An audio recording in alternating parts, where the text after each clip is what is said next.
सां पावलोन रोमाकारांक बरयल्ल्या पत्रांतलें वसाप 3रो अध्याय 8वें वाक्य. तर बरें येवच्या खातीर आमी वायट आदार्या म्हूण आमी कित्याक म्हणूंक नजो. हांव अशेंच सांगता म्हूण थोड्या जाणांनी म्हजे वयर बदलाम घाल्ली आसा. असल्या मनशांक सुखीदार म्हूण शिक्षा लायल्यार कांय अनीत जावचें ना. देवाचें उतार हें. मोगाचेनो आयच्या दिसा आमी नियाळ करचो विशय जावन आसा बरें येवच्या खातीर आमी वायट आदार येतगी. बरें येवच्या खातीर आमी वायट आदार येतगी. इंग्लिशान सांगचें जाल्यार वेदर एंड जस्टिफायज द मिन्स. ही एक भोव चर्चास्पद विशय जावन आसा. आयच्या संवसारार आमी जियेत आसतना आमकां सडाव जाणां भोगचें जावन आसा. बरो उद्देश आसा तर वाट खंयची वापरल्यारय तोंदरे ना म्हणलें एक चिंता. बरें आदारच्या खातीर खंयची वाट जाल्यार तोंदरे ना पूण बरें आदारीचें. उदाहरणाक सांगचें जाल्यार चिंतया एकलो बरो व्यक्ती आसा. ताका एक चुनावणांत जिखोवंक जाय कित्याक म्हळ्यार तो बरो व्यक्ती आनी तो बरो व्यक्ती चुनाव जालो जाल्यार आमकां मस्तू बरें आसा म्हणलें.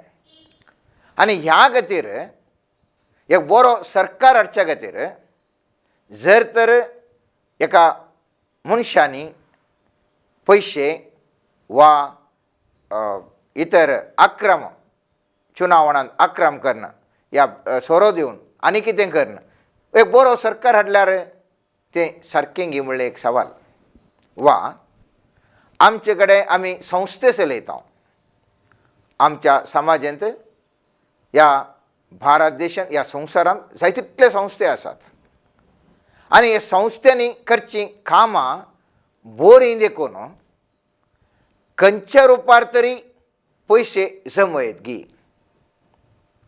खंयच्या रुपार तरी खालें पुरो केल्यार व्हडना पूण आमी बरें केल्यार जाता गी. ह्या थोड्यांची चिंताप आसा एकल्याक सोरल्यारय व्हडना पूण आनी एकल्याक ते वचून पयशे दिल्यार आमी बरें करता म्हणलें एक चिंताप.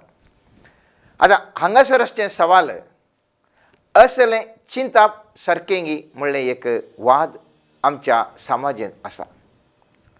पयत पुस्तक म्हणटा सां पावल म्हणटा बरें येवच्या खातीर आमी वायट आदार्या म्हूण आमी कित्याक म्हणूंक नजो. आनी अशें सां पावल सांगता म्हणून हेर लोक उलयता पूण सां पावल म्हणटा हें हांवें सांगचें तशें हांवें सांगूंक ना. कितेंकच हांवें सांगूंक ना ह्या म्हजें चिंतापूय तशेलें न्ही. सां पावलाचें चिंताप जावन आसा बरें जाय मात न्ही ताजी वाटय बरीच आसा जें म्हणलें ताजें चिंताप. पयत पुस्तकांत हाका जाय तितलें आधार आसा. केवळ सां पावलान सांगलें मात्र न्ही बगार जाय पुरतो आधार पोरन्यासोल्यान जावं दी जेजूच्या उतरान जावं दी आसा. ह्या विशयान आमी आतां नियाळया. पयत पुस्तकांत आमी पळयता दाविदाक सामुएल मागता ताका अभिशेक करता हो इस्रायलाचो राय म्हूण मुखलो अभिशेक करता. हें सक्कडी आमी जाणां. पूण राय म्हूण अभिशेक जाल्या उपरांत ह्या दाविदाक हो साऊल जिवीशी मरूंक विविध प्रयत्न करनासता. आमी पळयता सामुएलाच्या पुस्तकांत पयल्या पुस्तकांत 24व्या अध्यायांत पळयता दावीद सावलाचो जीव वाचयता म्हणल्या एक शीर्षिकेखाल थंयसर अशें बरोवन सांगलां. सावलान आख्या इस्रायलांतल्या विंचून काडलेल्या 3000 मनशांक घेतलें आनी दाविदाक आनी ताच्या मनशांक सोदूंक रानवट बोकड्यांच्या खटपाशीं गेलो. तो वाटे बगलेक आसलेल्या बोकड्यांच्या गोट्या लागीं पावलो. थंयसर एक ढोल आशिल्ली आनी आपली सैमाची गरज करूंक साऊल तातूंत भितर सरलो. तेच दोलेच्या भितरल्या भागांत दावीद आनी ताचे मनीस बसून आशिल्ले. दाविदाच्या मनशांनी ताका सांगलें, हांव तुज्या दुस्मनाक तुज्या हातान घालतलो आनी तुका बरें दिसता तशें ताका कर. अशें ज्या दिसा विशीं सर्वेस्परान तुका सांगिल्लें तो दीस आसपावला. दावीद उठलो आनी लिपासुर्यो ताणें सावलाच्या दगल्याची देख कातरली.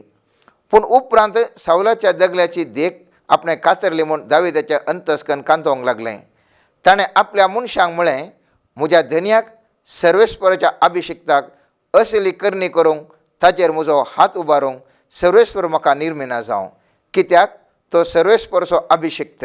ह्या उतरांनी दाविदान आपल्या मनशांक आड आयलें आनी सावलाचेर आक्रमण करूंक तांकां दिलें ना.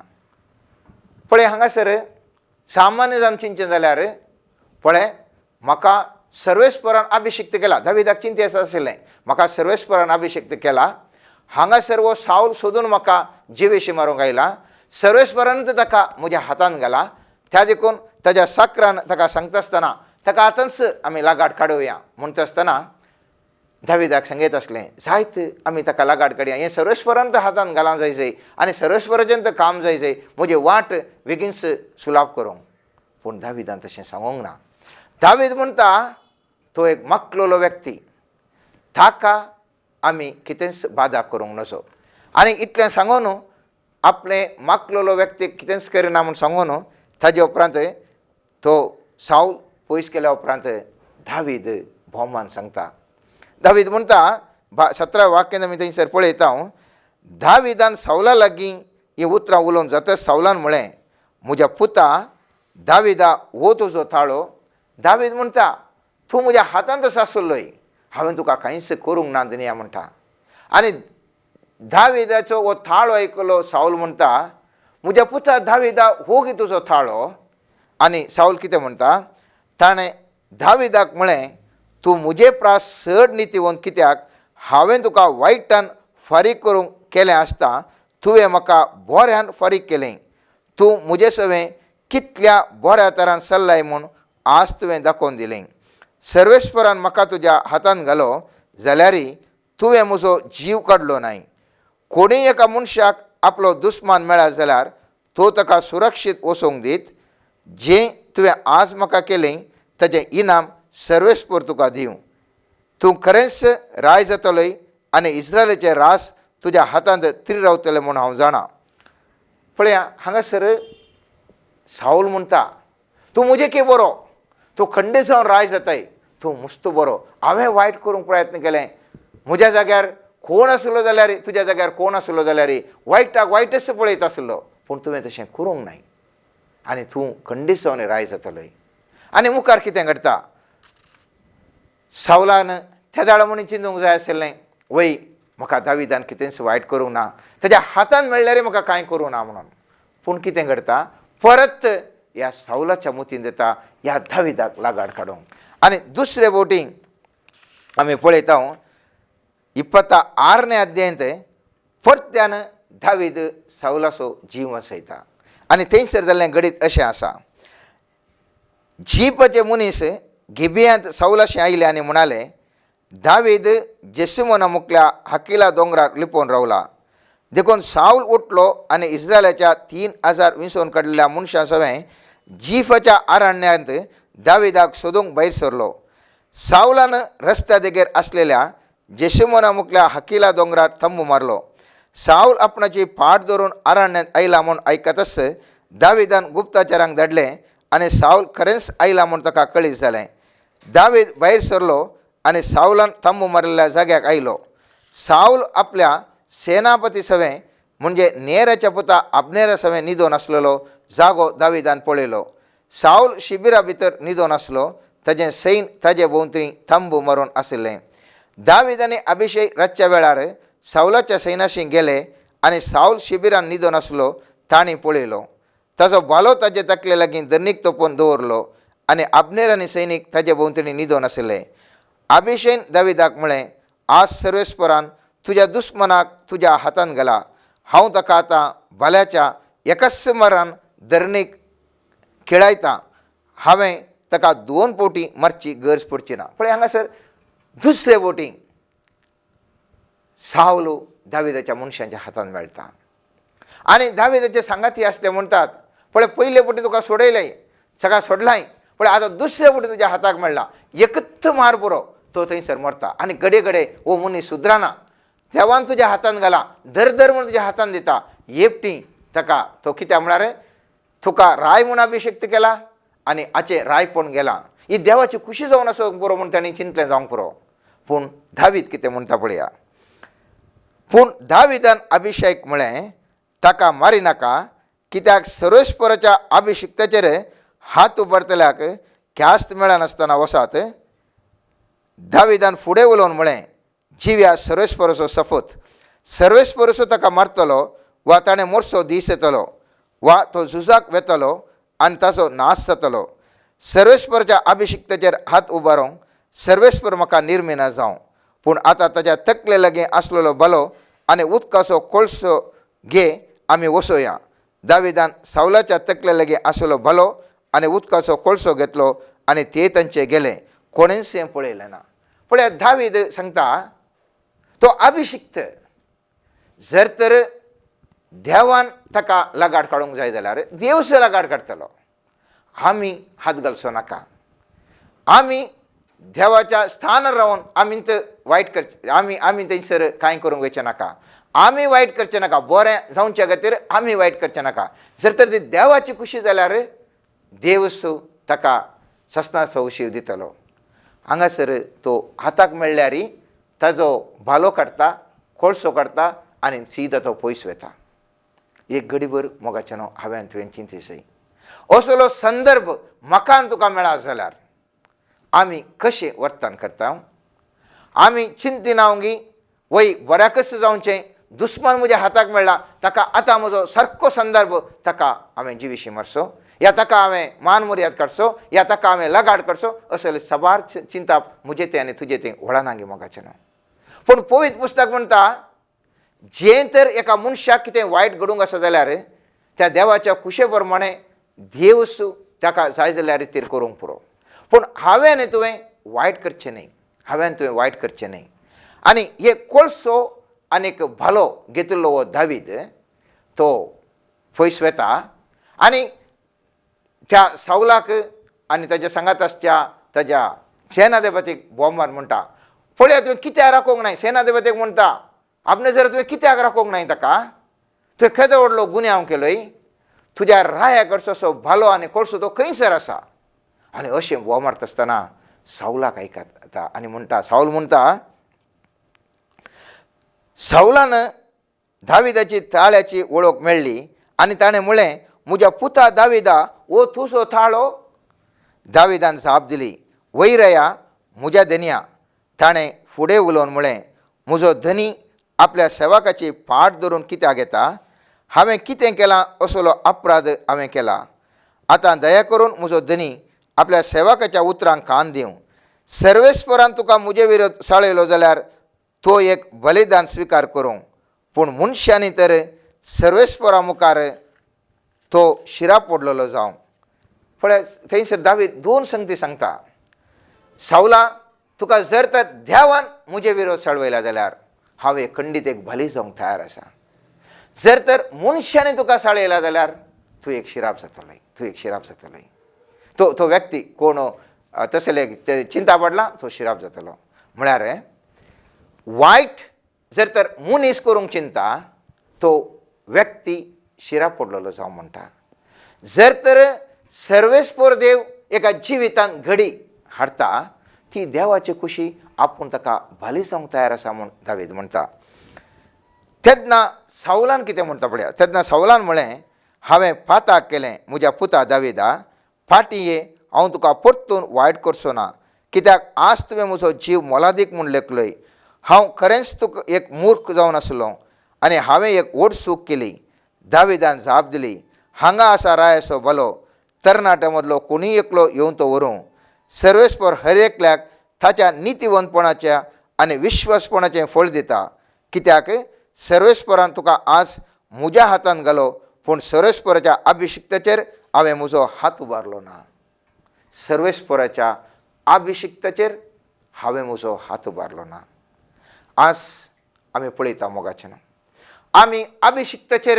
नाका जाल्लें उलयता नाका जाल्लें करता आमी चिंता आमी भार्येक व्हडलें काम करनासा आमी भार्येक व्हडलें काम करनासा जर तर त्या अभिशिक्त व्यक्तीन चूक केल्या जाल्यार देव ताजे निर्णय घेता पूण हांव आनी तूं त्या अभिशिक्ताचेर ताजेर खोटें उलोवन ताजी मान मर्याद काडून ताका पाड कर ताका मारून दडोवन ताका शिक्षा लावंक हांव आनी तूं कोण मोगाचें हांव आनी तूं कोण सर्वेस्पर देव म्हणटा बरें करचे खातीर वायट करीत म्हणलें चिंताप सारकें न्ही तुज्या प्रकार तें बरेंच जावंक पुरो तुज्या प्रकार तें बरें जावंक पुरो पूण वायट रिती तुवें आदारूंक साध्य ना सर्वेस्पराक कितें करूंक खुशी आसा थंयच तो करता पयत पुस्तकांत आमी पळयता वो दावीद आपणाक राज आपणाक मेळटा म्हणलें सर्वेस्पराचें वाग्दान आसा जाल्यार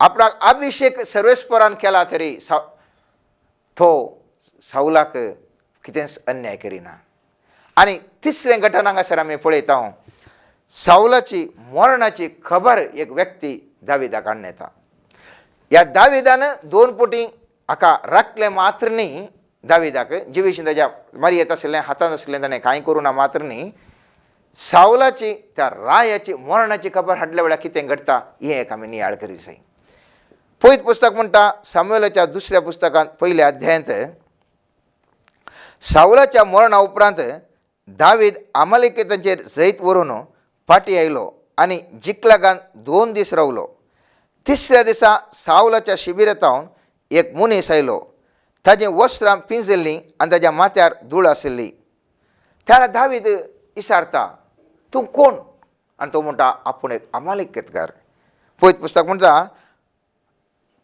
तो कोण म्हूण विचारतना तो व्यक्ती म्हणटा हांव आश्चित्त गिलबोवा दोंगरार पावलो आनी थंय साऊल आपल्या बल्यान तेंकोन आशिल्लो रथ आनी घोडासावर ताज्या आंगार पडोवंक लागीं सरतलें ताणें घुंवोन म्हाका पळयलो आनी म्हाका ताजेशी आपयलो हांव हांगा आसां म्हूण हांवें जाप दिली तेन्ना ताणें म्हाका विचारलें तूं कोण हांवें जाप दिली हांव एक अमालेकीत ताणें म्हाका म्हणलें हांगा ये आनी म्हाका जिवेशी मार कित्याक हांव वळवळटा तरी हांव पुरतो जिवंत आसां देखून हांव ताजेशी गेलो हांवें ताका जिवेशी मारलो कित्याक तो आसो गायेवन पडला उपरांत तो वांसो नावन म्हाका कळ्ळें हांवें ताच्या माथ्या वयलो मुकुट आनी ताज्या बावळ्या वयलें बोळें काडलें आनी ती हांगा म्हज्या धन्याशी हाडल्यांत आनी हो चिंता अमालेकितकार हांवें एक बरें काम केलें कितें बरें काम केलें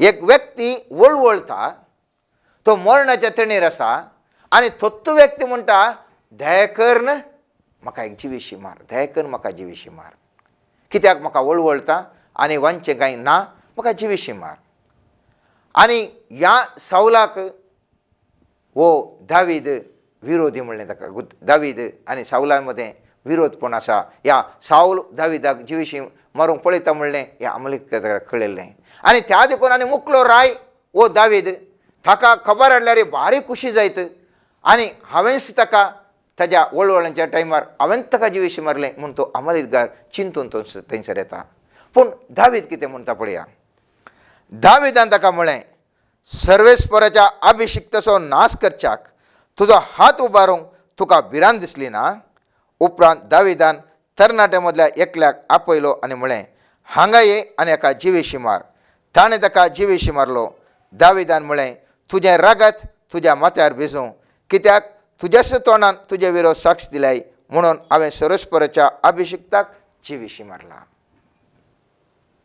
आज आमी समाजेन दयामरण आमी पळोवन आसा ह्या चर्चास्पद विशय जावन आसा एकलो मनीस आनी वांसोंगूच वांसना म्हणल्या वेळार ताका जिवेशी मारयेत घी दयेचें मरण ताका दिवेत घी म्हणलें एक चर्चास्पद विशय जावन आसा सर्वेस्परान तो उस्वास दिल्लो सर्वेस्परान मात्र तो उस्वास काडूंक साध्य आसा आमचो उद्देश बरें जावन आसूंक पुरो तो वळवळटा त्या देखून ताणें एक मरचें बरें ताका हांव वेगळी सुटका दिता म्हूण आमचें चिंताप जावंक पुरो ह्या अमालेकिताचें चिंता बी तशेंच जावन आसलें ओ सावराय वळवळता तो आनी वंचेन चान्स ना ताका तत्तो मुक्त जाय म्हूण विचारता हांव एक बोरी करणी करना आसा कितें बोरें करना आसा ताका वळवळचें म्हज्या कडल्यान पळोवंक जायना त्या देखून ताज्या आशे प्रमाणे हांव जिवीशी मारतां.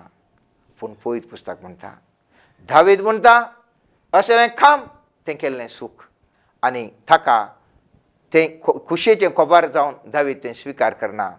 आपणा जिवेशी मारूंक आयिल्लो व्यक्ती तो मेला म्हणलें संतोश पावना बगार असलें कृत्य केल्ल्या त्या अमलीकराक जिवेशी मारता आनी म्हणटा तुज्याच उतरांनी तुकाच तुजे विरोध साक्ष दिलाय आनी तुका तें मरण फावो.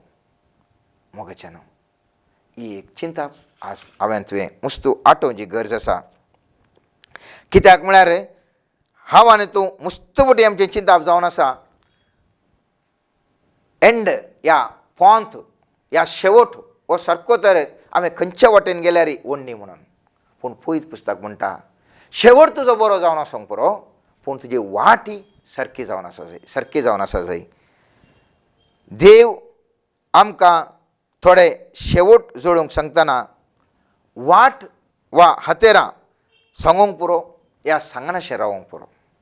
जर तर वाट या हातेरां सांगल्यान तर त्याच वाटे मुखांतर वचोंक जाय. हांवें तुवें खंयच्याय वटेन वचून तें शेवट पावता म्हळ्यार जायना. शेवट जर तर म्हाका तुका सर्वेस्परान एक दिलो जाल्यार तो शेवटाक एक वाट सांगल्या जाल्यार त्याच वाटेन वचूंक जाय म्हणटा पवित्र पुस्तक. आमी पळयता उत्पत्ती ग्रंथांत थंयसर थंय थारू बांदूंक थंयसर सांगचें आमी पळयता 6व्या अध्यायांत 13व्या वाक्यतावन थंयसर तें प्रारंभ जाता आनी अशें म्हणटा सर्वेस्परान एक सांगलें संवसारा वयल्या सगळ्या मनशां कडसो अंत करूंक हांवें निर्धार घेतला. मनशां वरवीं संवसारांत जुलूम बरोवन गेला. हांव आतां तांचो आनी तांच्या सगळ्या संवसाराचो नाश करतलो. घट रुखाचें एक थारू एक कर त्या थारवाक रुखाड कर आनी ताचे भितर आनी भायर थार सारय. पण हांगासर सर्वेस्वर म्हणटा एक थारू कर मात्र न्ही थारवांक कुडांक कर ताजे भितर आनी भायर थार सरय तें तुवें हे परी बांदूंक जाय म्हणून 300 हात लांब 50 हात रूंद आनी सबार संगती थंयसर सांगता. आनी पवित्र पुस्तक म्हणटा त्याच प्रमाणे नोयेन तें थारू बांदलें. थारू बांदचें मात्र मुख्य न्ही खंयच्या रितीर बांदिचें म्हणून थंयसर सांगलें. पवित्र पुस्तकांत तुमी वाचशात जाल्यार थंयसर 6व्या अध्यायांत स्पश्ट तरान सांगलें. आनी उपरांत 21वें वाक्य म्हणटा तुमकां आनी तांकां गरज आसलें पोशण दिवंक सर जुन्साचें खाण व्हरून दवर. नोयेन हें केलें. देवान ताका फरमायलें तें सगळें ताणें केलें. कशें देवान ताका फरमायलें तें केलें.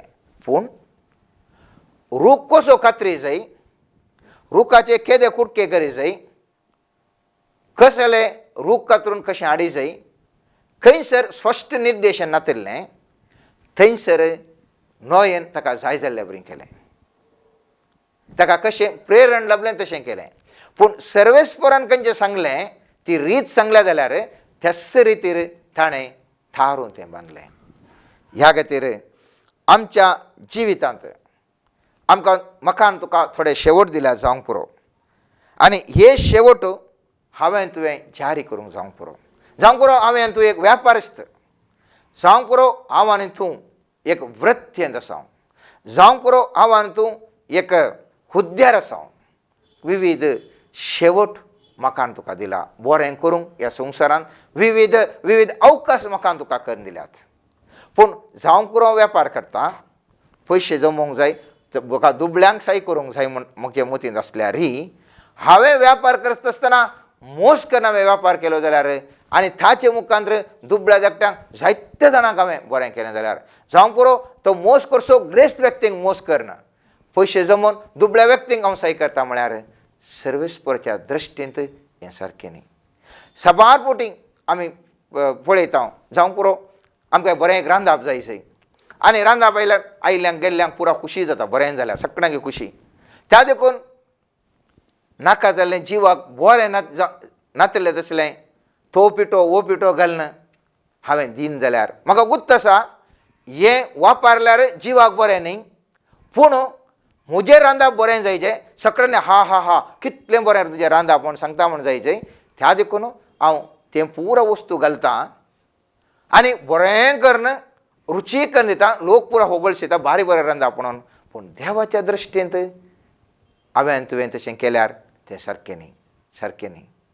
जावंक पुरो आमचे म्हणजे वृत्ती आमी बारी बरी करून करनासा, हर एकांदी आमी जैस जोडटा, आमचो संस्थो हर एकांदी जैस जोडटा, पूण हांवें तुवें करची रीत, थंयसर करची रीत सारकी ना तर, सारकी ना तर तें कांय प्रयोजन ना. जावंक पुरो हांवें बेस्ट डॉक्टर, हांवें जर तर डॉक्टर जावन हांवें जर तर एका पेशंट येता आसतना ताका नाका जाल्लें टेस्ट दिवन जाय तितलें टेस्टां करून गरज ना म्हूण म्हाका गुत्त आसा, पूण म्हजें थोडें कालें आसा, इतर मिशिनां रन जायचे, दुसरी मिशीन हाडल्यांत ह्या थंयसर नर्सांक थंयसर कामाक दवरल्यांक तांकां सांबाळ दिवंक जाय, आनी त्या देखून तें टेस्ट कर हें टेस्ट कर म्हणून बरें धाडटा. आखरे पिड्याक गूण जावंक पुरो, त्या व्यक्ती गुत्तुनान जावंक पुरो, आनी सक्कडे तें भारी बरें डाक्टर म्हणूंक पुरो. तरी पूण जर तर थंयसर म्हजो उद्देश सारको ना, हांवें नाका म्हूण म्हज्या चिंतपान आसल्यारय हांवें तें केलां, या तो व्यक्तीक पिडा गूण जायचे म्हणल्या खातीर टायट डोस दिले आनी त्या डोजान तो कुडले गूण जालो आनी भारी बरें खुशी जालें डाक्टर बाबा म्हणून गेलो. पूण त्या डोस दिल्लें आज ताका एफेक्ट जायना, पूण आनी थोड्या वर्सां ताका एफेक्ट जावचें तसलें वखद ह्या इंजेक्शन ह्या गुळी हांवें दिल्यात जाल्यार सर्वेस्परा मुखार हांवें तुवें करची वाट ती सारकी आसना. मनीस आमकां होगळसूंक पुरो, तूं वृत्तेंत टॉप मकान तुका म्हणूंक पुरो, आमी खंयचे खांब सक्कडे भारी बेश्ट म्हणूंक पुरो, पूण ती वाट सारकी ना जाल्यार सर्वेस्परच्या दृश्टे मुखार हांवें तुवें केल्लें तें सम आसना.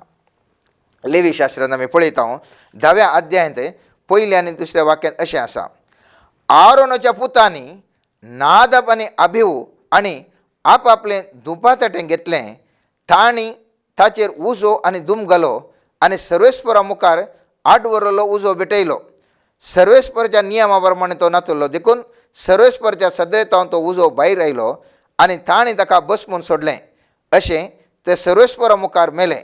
तेन्ना मोइजेन आरोनाक म्हळें, ह्या विशयेन सर्वेस्परान अशें सांगलें. हय मोगाचें न्हू, ह्या नादाब आनी अभिऊक सर्वेस्पराक धूम भेटोवचे उद्देश बरो आसलो, धूम भेटयचे सर्वेस्पराक. कोणाक भेटोवचो तो? सर्वेस्पराक भेटोवचो. पूण तांणी ती पेटयल्ली उज्याची रीत, तेणें आडवरलेलो उजो भेटयलो, रीत सारकी नातली आनी सर्वेस्पराच्या दृश्टे मुखार कितेंच मानवालें ना, कितेंच मानवालें ना. आनीक आमी उदाहरण पळयता. पयल्या शमुएलाच्या ग्रंथांत 15व्या अध्यायांत सावलाक थंयसर सर्वेस्पर देव ह्या शमुएला मुखार सांगता, त्या वोस आनी आमालेक तेजेर धाड घाल आनी जें सगळें ताचे कडेन आसा ताचो सत्यानाश कर. ताची दया करिनाका. बगार दादल्यांक आनी स्त्रियांक, भुरग्यांक आनी बाळकांक, पाड्यांक आनी बोकऱ्यांक, खऱ्यांक आनी गाडवांक जिवेशी मार.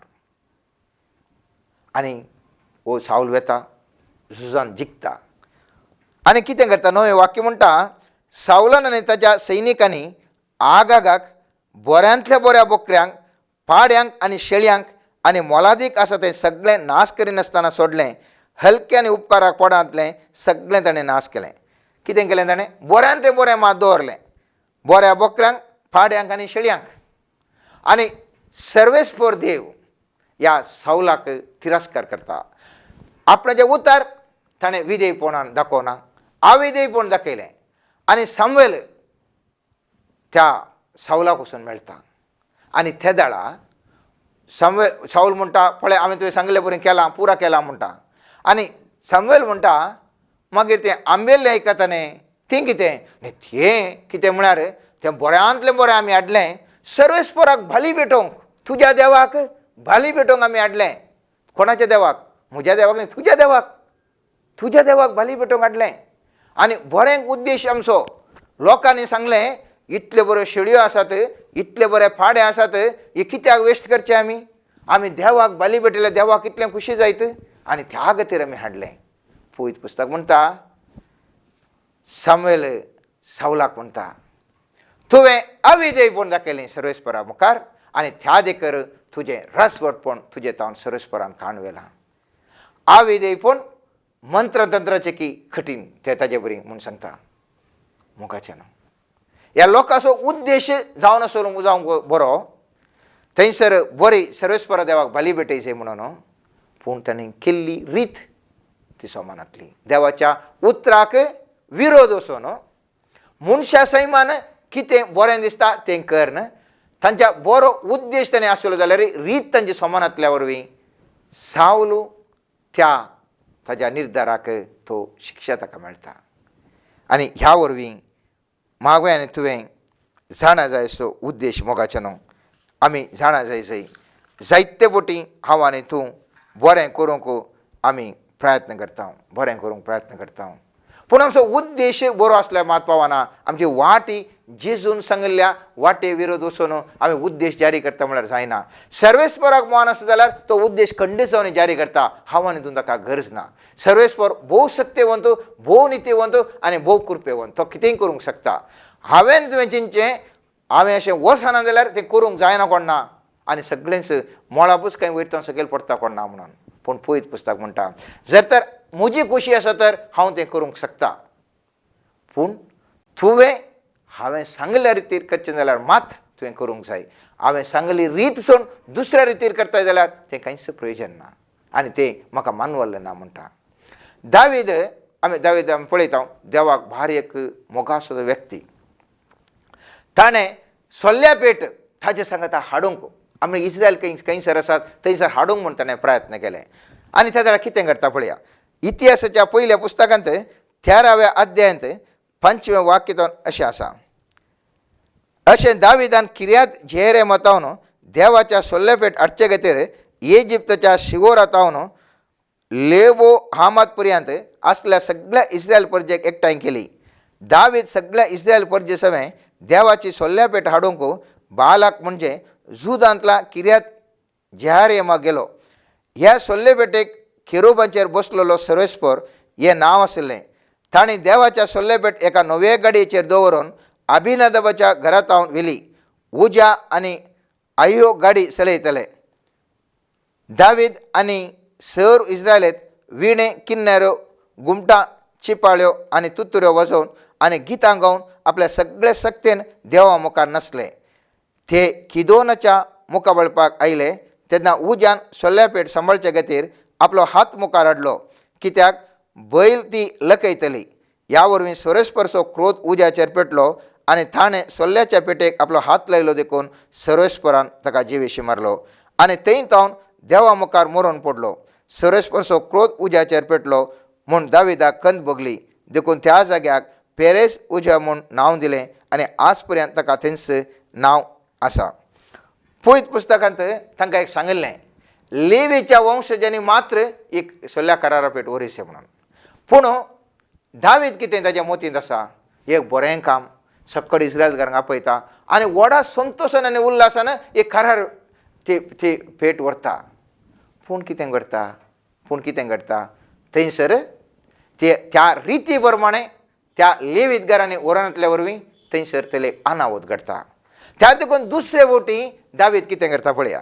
दुसरे बोटी आमी पळयता इतिहासाच्या 15व्या अध्यायांत दुसऱ्या वाक्यांत आमी अशें पळयता. उपरांत दाविदान म्हळें लेवीच्या वंशजा शिवाय हेर कोणेच देवाचे सोल्ल्या पेट व्हांवोवची न्ही कित्याक सर्वेस्परान तांकां सर्वेस्पराची सोल्ल्या पेट व्हांवोवचे खातीर आनी सदां सर्वदां ताची सेवा करचे खातीर विंचल्यात. 13 वाक्यांत म्हणटा पयले बोटी दावीद त्या लेवीच्या वंशजांक उद्देशून म्हणटा पयले बोटी तुमी आमचे बराबर नातिल्ल्या देखून सर्वेस्पराचो क्रोध आमचेर पेटलो कित्याक सारकी रीत पाळी नासतना आमी ताका सोदून गेल्या. अशें सर्वेस्पराची इस्रायलाच्या देवाची सोल्ल्या पेट हाडचे बसत ह्या जाकान्यांनी लेवीतांनी आपणाकच शुद्ध केलें. मोइजेन सर्वेस्पराच्या आदेशिकार दिल्ल्या आज्ञे प्रमाणे लेवीतांनी सोल्ल्या पेट दांड्यांनी आपल्या खांद्याचेर वळयली आनी पळयत पुस्तक म्हणटा तें सारक्या रितीर वचून पावयली. मोगाचें न्हू रीत कितें सर्वेस्पर देवान दिल्ली आसा ती वापरूंक जाय. आज आमकां पवित्र पुस्तक सबार संगती सांगता आमी खंयच्या रितीर जियेसय म्हणून जिजून म्हाका तुका सांगला. पूण म्हाका तुका बघता ह्या पुरा रितीर गेल्यार जावचें ना. जेजून सांगले वाट ह्या समाजान आतां पडले जाल्यार जावचें ना. आनी आमच्या जाणवायेन आमी इल्लें मिक्सचर करता, इल्लें सोमा आसता, इल्लें सूख आसता आनी चिंता हें सूख केल्यार वणना पूण म्हजो उद्देश बरो आसा न्ही म्हणून. जर तर दाविदाच्या जाग्यार हांव तूं आशिल्लें जाल्यार आमी चिंता आशिल्लें इतलें पुरा ती सल्ल्या पेट आमी व्हरता, इतल्या 10 वाजेन व्हरून आसा, इतलो लोक सांगाता मेळून आसा, तें कांय बैल चिक्केश हाल्लें तें कांय हात लागयतना तो हालोवन कांय उजो पेटलो म्हूण चिंता आशिल्लें हांव. पूण दावीद देवाचो आत्मो ताजे ते आशिल्ल्यान तो केवळ बैल हाल्लें आनी त्या दाळा उजो स्प्रेड जालो म्हूण तशें चिंतिना. तो ताका ताजें मूळ कारण कळटा आनी चिंता लेवितांनी मात्र ताज्या वंशजांनी मात्र करी जें आशिल्लें आज दुसऱ्याक आमी हात लावंक सोडलें आनी त्या खातीर हो समस्यो आमकां उपजलो म्हूण ताका बगता. मुस्तुबडी म्हाका आनी तुका बऱ्या उद्देशांक येता आसतना हांव इतलें बरें उद्देश दोन इतलें बरें काम करता जाल्यार म्हज्या जिवनांत अशें कित्याक जाता म्हणलें सवालां म्हजे मुखार आनी तुजे मुखार जायते फावटी जायत्या जाणांक आसात. हांव इतलें पुरो बरें केल्यार कित्याक म्हाका अशें घडटा म्हणलें चिंताप आमचें तें आसा मोगाचें न्हू. पवित्र पुस्तक म्हणटा तुज्या त्या बरो उद्देश जारी करूंक रीत खंयसर आसा. अडकळ्यो येवंक पुरो बऱ्या उद्देशान करूंक येता आसतना त्या जेजून सांगल्या रितीर येता आसतना जायत्यो अडकळी खंडीत जावन येतल्यो. कित्याक सुमी जेजू म्हणटा जर तर ताणें म्हजो द्वेश केलो जाल्यार म्हज्या पटल्या वरसो तुमचोय तो द्वेश करता. सांजोच्या 17व्या अध्यायान आमी पळयलें जाल्यार जेजू स्पश्ट तरान ह्या विशयान सांगता अडकळी येवंक पुरो. पूण अडकळी येता देखून हांवें आनी तुवें ताची वाट पाळी नासतना वेचें न्ही. थोडे फावटी ताची वाट मस्त कश्टांची जावन आसूंक पुरो, थोडे फावटी ताची वाट मस्त सरळ जावंक पुरो, आमकां हास्यास्पद जावंक पुरो. हें कळ्ळें विशय की म्हणून जावंक पुरो. नामानाक आमी पळयता नामान कोडान बुडल्लो तो व्हडलो एक सैनीक ताका थंयसर सांगल्या वेळार ताका कितें सांगतात 7 फावटी उदकांत बुडोवंक सांगतात थंयसर न्हंयत. आनी तो कितें म्हणटा दमस्काच्यो न्हंयो आबाना आनी फरफार इस्रायलच्या सगळ्या उदकां परस चड बऱ्यो न्हंय तातूंत न्हावन हांवें नितळ जावे ते न्हय अशें रागान बरोवन तो थंयसर भायर सरता. पूण ताजे ते आसले ताजे कडेन कितें म्हणटात पूण ताजे सेवेक आशिल्ले आनी तांणी ताजे कडेन उलोवन म्हळें बापा प्रावाद्यान तुका हाचे परस चड कश्टाचें कांय करूंक सांगलें जाल्यार तें तूं करिनासता रावतय. तर आतां ताणें तुका ना आनी तूं नितळ जातलें म्हूण सांगलां देखून तुवें तें अवश्य करूंक जाय. हें आयकून तो जोर्दानान देंवलो आनी देवाच्या मनशान सांगल्या प्रमाणें 7 फावटी न्हंयत बुडलो. ताजें आंग एक ल्हान भुरग्याच्या आंगा बरी जालें आनी तो नितळ जालो. हय मोगाचें न्हू, ल्हान भुरग्याच्या आंगा बरी जालें. 7 फावटी विधेयपण ताणें दाखयलें बारीक सरळ. ताणें जेन्ना इतलें सरळ जाल्यार म्हाका तें करूंक जायना गे. हांव एक येदो व्हडलो व्यक्ती कितलो न्हय सरना गे. सरळ म्हूण दिसूंक पुरो. ह्या देवान सांगली वाट कश्टांची म्हूण म्हाका तुका भोगोवंक पुरो. सरळ जाल्यार ती सरळ रितीर करी जाय, कश्टान जाल्यार कश्टांच्या रितीर ती जावंक पुरो. तिस वाट आमी धरी जाय. पूण खंयच्या कारणाकी देवान सांगली वाट शिवाय दुसरे वाटेन आमी वचूंक जायना. देवान सांगली वाट शिवाय आमी दुसऱ्या वाटेन वचूंक जायना. हें घडिता पुरा पोरण्या सोल्याची मात्र न्हय, नव्या सोल्ल्यान ती आमी पळयता. जेजू म्हणटा आपल्या शिसांक उद्देशून मातयेच्या 7व्या अध्यायान 22 आनी 23 वाक्यान म्हणटा म्हाका सुमया सुमया म्हणून उलो मारता तो हर एकलो सर्गींच्या राजान रीग आसना. बगार जो कोण सर्गींच्या म्हज्या बापाची खुशी करता तो सर्गींच्या राजान रिगतलो. सबार जाण त्या दिसा म्हजे लागीं म्हणटले सुमया सुमया तुजे नवी आमी प्रावाद केला न्हय, तुजे नवी आमी देवसार धवंडायल्यात न्हय, तुजे नवी आमी असऱ्यां केल्यान न्हय. तवळ हांव तांच्या तोंडार सांगतलो हांव तुमकां वळखना, खोटेपणाक लब्ध जाल्ल्यान म्हजे तोंड पयस सरा. आमच्या सगळ्यांचे आमच्या क्रिस्तांवांच्या समुदायाचे चिंता जावन आसा वय आमी बरें करी जाय. जेजूच्या नांवान हांवें बरें करी जाय, जेजूच्या नांवान पिडेस्तांक गूण करी जाय, जेजूच्या नांवान हांवें सुटका दी जाय, जेजूच्या नांवान हांवें जायतलें शिकाप दी जाय, जायतले लोकांक बरें करी जाय. आनी आमी चिंता आमी बारी व्हडलें काम केलें. आमी जावंक पुरो मस्त देण्या फळांनी भरल्यान जावंक पुरो. देण्याने बरोवन जायतले अजापां आमच्या जिवितांत केल्या जावंक पुरो, जायते शिकयलां जावंक पुरो, जायते बोटी आमी एक आध्यात्मीक जिवन आमी भायल्या सगळ्यांनी पळोवचे बरें तो एक आध्यात्मीक शेतांत एक व्यक्ती आसूंक पुरो, खंयच्याय ती पळयतना केदाळे मिसाक वचोंक पुरो, हजार नव्यान आमी वचोंक पुरो, लोकांच्या दश्टेन पुरा समाज जावंक पुरो. पूण सर्वेस्पर म्हणटा हें न्ही, बापाची खुशी जर तर तुवें करूं नाय, बापाची खुशी कितें, ताज्या एकल्याच पुता जेजूक सत्मानचें मात्र न्ही, ताजो मोग करचें सगळ्या ताज्या काळजांत, सगळ्या आमच्या मनान, सगळ्या आमच्या शक्तीन ताजो मोग करचें, ताज्या उतरा प्रमाणे जियोवचें. जर तर ताज्या उतरा प्रमाणे जियोना तर जेजू देखून म्हणटा कितें, जें कितें हांव उलयतां तें म्हजे शक्तीन न्ही, वयरतावन आयिल्लीं उतरां म्हणटा जेजू. आनी जेजून कितें शिकयलां तें बापातावन ताका आयिल्लीं उतरां आनी तें आमकां ताणें शिकयलां. आनी ताजे प्रमाणे गेल्ल्या वेळार मात्र म्हाका तुका जिवीत म्हणटा. जर तर त्या उतरा प्रमाणे त्या रिती प्रमाणे हांव तूं वचना हांव बघार भायल्या समाजान जायतलें बरें कामां करनासा हांव, समाजान जायतितलें आमी नांव जोडलां, समाजान आमी जायतितलें कालें म्हणटात अधिकार या ग्रेस्काय या इतर पुरा आमी स्थानमान जोडलां आनी सगळ्या लोकांक बगूंक पुरो वो जेजूच्या नांवान इतलें पुरो बरें जावन आसा. पूण स्वामी जेजू म्हणटा तुज्या जिवनाची रीत ती समान जाल्यार कांयच प्रयोजन ना, कांयच प्रयोजन ना, म्हाका कोण म्हणून सुद्दां गुंतूना म्हणटा स्वामी जेजू. आनी ह्या खातीर म्हज्या आनी तुज्या जिवितांत उडास आसूं दी मोगाचें न्हू. हांवें आनी तुवें आमच्या भायल्या दोळक्यांक कितें सारकें दिसता करचें न्ही, आत्मीक दिश्ट आत्मीक थाळो आयकूंक हांवें तुवें प्रयत्न करी जाय. रोमाकारांक बरयल्ल्या 10व्या अध्यायान आमी पळयता पयल्या तो 3ऱ्या वाक्यान, भावानो म्हज्या खाशा लोकांक बचाव जाल्यार पुरो म्हूण सगळ्या म्हज्या काळजान कितलो हांव अत्रेकतां. आमी तुमी सर्वेस्परचे खाशे लोक बचाव जायचे म्हूण अत्रेकता. तांचे बसत कितलें हांव देवा लागीं मागतां. देवाच्या भक्तेंत तांकां आसा ती उमेद विशेश मनशाक हांव साक्ष दितां, पूण ती उमेद खरे समजणेचेर बांदिल्ली न्ही. आमकां मुस्त जाणांक भारी उमेद जेजूचे, कॅथोलीक जावं क्रिस्तांव जावं आमकां भारी उमेद. आमी म्हणटा आमी क्रिस्तांव, आमी तशें अशें पुरो म्हणटा. पयत पुस्तकांत सांग पावली रोमाकारांक बरयल्ल्या पत्रांत तशें तुमकां भारी उमेद आसा. मागीर म्हणटा कित्याक देव मनशांक नितीवत करता त्या वाटे विशय नेणारी, ह्या शिवाय आपलीच दुसरी एक वाट स्थापीत करूंक ते स्वता देखून मनशांक नितीवत करता त्या देवाच्या वाटेक ते काळजले नात. मनशांक नितीवंत करता ती देवाची वाट स्वाम्यान जिसून म्हाका तुका सांगून दिली. त्या वाटेन वचनासतना, ताणें शिकयल्ल्या वाटेन वचनासतना आमी जायतले उर्बेवन जावन आसूंक पुरो, जायते बरे उद्देश आसूंक पुरो, पूण त्या वाटेन वचना जाल्यार दुसरीच वाट गेली जाल्यार हांव तूं सर्वेस्पराक बांदना म्हाकाचें न्हू. आमकां आमची जिणी ती मनवाली जिणी जावन आसना.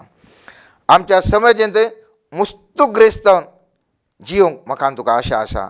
ह्या वरवीं आमी जायत्या थाळण्यांक आनी पासांक सांपडटा. पयत पुस्तक म्हणटा आयचें आजीक आसल्यार पुरो. जेजू म्हणटा आयच्या दिसाचें मात तूं कन कर, फाल्यांचें तूं कन करनाका हांव आसा म्हणटा. पूण हांव तूं सगळां फाल्यांचे दीस कन करता ग्रेस काय कशें येता. आनी त्या देखून पयत पुस्तक म्हणटा सांग पावलो तिमोथेकारांक बरयल्ल्या पत्रांत म्हणटा 6व्या अध्यायांत 8वें तावन 10व्या वाक्यान तशें म्हणटा, तर जेवंक न्हिसोंक पांगरूंक आसा जाल्यार आमी दादोशी सई, पूण ग्रेस जावन आशितले थाळण्यांक, पासांक, पिशे आनी लुकसाण हाडटल्या वंदवण्यांक सांपडटात. कित्याक दुडवासो मोगूस सर वैटाचें मूळ. ही आशा धरिल्ले थोडे भावार्थाचे वाटेतावन पयसन गेल्यात आनी आपली काळजां साबार कश्टां दुखांनी तांणी शिंदून गेल्यात. आज आमकांच आमी एक नियाळ करी जाय. हांव आनी तूं सोलोवचे संस्थे ग्रेस्त घटमूट जावचे खातीर कसली आशा दवरून आमी कितें कामां करनासा. म्हजें आनी तुजें कुटाम ग्रेस्त जावचे खातीर आमी प्रयत्न करून कसल्या फासांत हांव तूं सांपडल्या. म्हजें आनी तुजें काम यशस्वी जावचे खातीर 100% यशस्वी जायचें, सगळ्यांनी यशस्वी व्यक्ती म्हूण सांगायचें म्हणल्या खातीर हांवें तुवें कसल्या फासांत पडून जियोन आसा. हांवें तुवें वेची वाट खंयसर आसा म्हणलें नियाळ आज हांवें तुवें करूंक जाय. मोगाचें न्हू. वर्थीक विशय जावन आसा. ह्या संवसारांत एक उदाहरण दिता. हांव आनी तूं भियोन जियेता. मस्त उदाहरण दियेत वेळा स्वभाव तर एक आखेर करचे पयलें एक उदाहरण दिता. सोम्यान दिसून सांगलें भियेनाकात, हांव तुमचे सगळे आसा. जायते फावटी वांजेलांत आमी पळयता भियेनाकात म्हणलें. ती दुवण बुडोवंक जाल्ल्या वेळार, शिसांनी वेची दुवण बुडोवंक जाल्ल्या वेळार, त्या हाक बाग मारल्या वेळार जेजू म्हणटा भियेनाकात. कित्याक इतले भिजोड्यो तुमी, कित्याक भिवकुऱ्यो तुमी इतले जाल्यात. पोरण्यासोल्यान जायते फावटी आमी उदाहरण पळयता. जावं पुरो इसाया प्रवचन 41 देव वाक्यांत भियेनाका, हांव तुजे सेवा आसा, घबरनाका कित्याक हांव सो देव, हांव तुका गटाय दिता, मजत दिता, हांव म्हज्या सैते उजव्या हातान तुका सांबाळटा. जायते आमी पळयता भियेनाकात. पूण म्हाका आनी तुका भें आसा. पळयत पुस्तक कितें म्हणटा. सर्वेस्परचे उतार म्हणटा भियेनासतना तुमी जियेसाय. जिवनाची शैली कशी जायची, भियेनासतना जियेसाय. पूण आमच्या दिसपट्ट्या जिवितांत म्हाका तुका भें दिसता की ना, भें आसा. पळयत पुस्तक कितें म्हणटा पळया. हांगासर जुवांव केल्ल्या उगडापणांत 21व्या अध्यायांत 8वें वाक्य अशें म्हणटा. पूण भिवकुऱ्यांक, बेविश्वाशांक, नश्ट्यांक, खुनीगरांक, व्याभिचारींक, माटमुत्रां वा बोंब्या करतल्यांक आनी फोटकेऱ्यांक हांकां सगळ्यांक उज्यान जळटा तो गंध कसो सरोवर फोव जातलो. कितें म्हणटा. भिवकऱ्याक तीच बेविश्वासाक तीच शिक्षा, माटमंत्र करतल्याक तीच शिक्षा, खुनीगाराक तीच शिक्षा, व्याभिचाराक तीच शिक्षा. आमी कितें म्हणटा, तो खुनीगार हांव बरो, तो व्याभिचारी हांव बरो, तो माटमंत्र करता हांव बरो. पूण देव म्हणटा, पळयत पुस्तक म्हणटा, तूं भिवखोर तर तुकाय तितली शिक्षा, तुका आनी व्याभिचारी, तुका आनी त्या खंयच्या त्या व्याभिचाराक कितें शिक्षा मेळटा, गंदा कसो उसो, तुवें थंयसर येताय. बेविश्वासी तर तुवें थंयसर येताय. ही पळयत पुस्तकाची उतरां म्हाका जिवनाची शैली सर्वेस्पर देव म्हाका तुका सांगून दिता. धैर्यान आमी जियेसाय. त्या खातीर म्हजे आनी तुजेर जाय तितले फोटकेरे आरोप येवंक पुरो. हो सगळो लोक तुका तूं देवाचो व्यक्ती देखून तुजेर फोट्टी बदल्या मेळना, जाय पुरतें तुजे विशयी फाड उलोवन तुजेर जावं पुरो पुलीस स्टेशनाक, जावं पुरो कोर्टींत, जावं पुरो इतर व्यक्ती कडेन जाय तितल्यो केसी घालून आनी कितें करून फाड नांव करूंक पुरो. जाय तितलें तुका धग दिवंक पुरो. तुज्या बिजनसान वयर येतले बरी तुका आडखळ हाडूंक पुरो. तुजे संस्था चलयतले बरी आडखळ हाडूंक पुरो. पूण धैर्यसाणीन अशें हांवें तुवें जियेसाय. हांवें तुवें भलादीक तरान धैर्यान जिवंक सर्वेस्पर देव म्हाका तुका उलयता. ही एक जिवनाची शैली पळयत पुस्तकांत जिवनाची शैली कशी आसा जें म्हूण सर्वेस्परा देवान सांगून दिल्ली आसा. एक उदाहरण मात, भिवकुरपण एक उदाहरण मात्र. त्या देखून मोगाच्या भावा आनी भयणी, आज हांवें तुवें एक दृढ निर्धार करूंक आसा. आनी तो जावन आसा सर्वेस्परान सांगून दिल्ल्या, जेजून सांगून दिल्ल्या त्या जीवन शैली प्रमाणे हांव येतलो, त्या रिती नियमा प्रमाणे हांव येतलो. शेवट मात्र म्हाका प्रमुख न्ही, खंयच्या वाटेन हांव शैलीन येता, खंयच्या जिणी हांव जियेता ती शैली म्हाका प्रमुख जावन आसा. आनी आयच्या दिसता सर्वेस्परा सोम्या जेजून सांगल्या शैली प्रमाणे, जिवनाच्या शैली प्रमाणे हांव जिवतलो. वे ऑफ लायफ त्या प्रमाणे हांव येतलो म्हणल्यार एक दृढ निर्धार आमी करया. ह्या खातीर सक्रामेंता मुखार आमी बसया, जायतो वेळ देवा कडेन आमी मागया, देवा कडेन सांगया सर्वेस्परा तुजी कशें तुवें उतरां सांगलें त्या प्रमाणे म्हाका वचूंक तुजी सकत म्हाका दी. आमी अस्कत म्हजें आमचे कडल्यान कांयच जायना, सर्वेस्परा तुजी सकत म्हाका दी, तुजें बळ म्हाका दी. तुज्या शैली प्रमाणे तुवें सांगलें उतरा प्रमाणे हर एक मॅट काडूंक, हर एक उतार उलोवंक, हर एक दिश्टेन पळोवंक, हर एक आमकां करूंक तुजी सकत फळ आमकां दी. सोम्या तुज्या शैलीन आमी जिवन बरें आदारूंक मात न्ही, बऱ्या वाटेनी आमकां चलोवंक कृपा दी म्हूण सर्वेस्परा लागीं मागया. आमेन.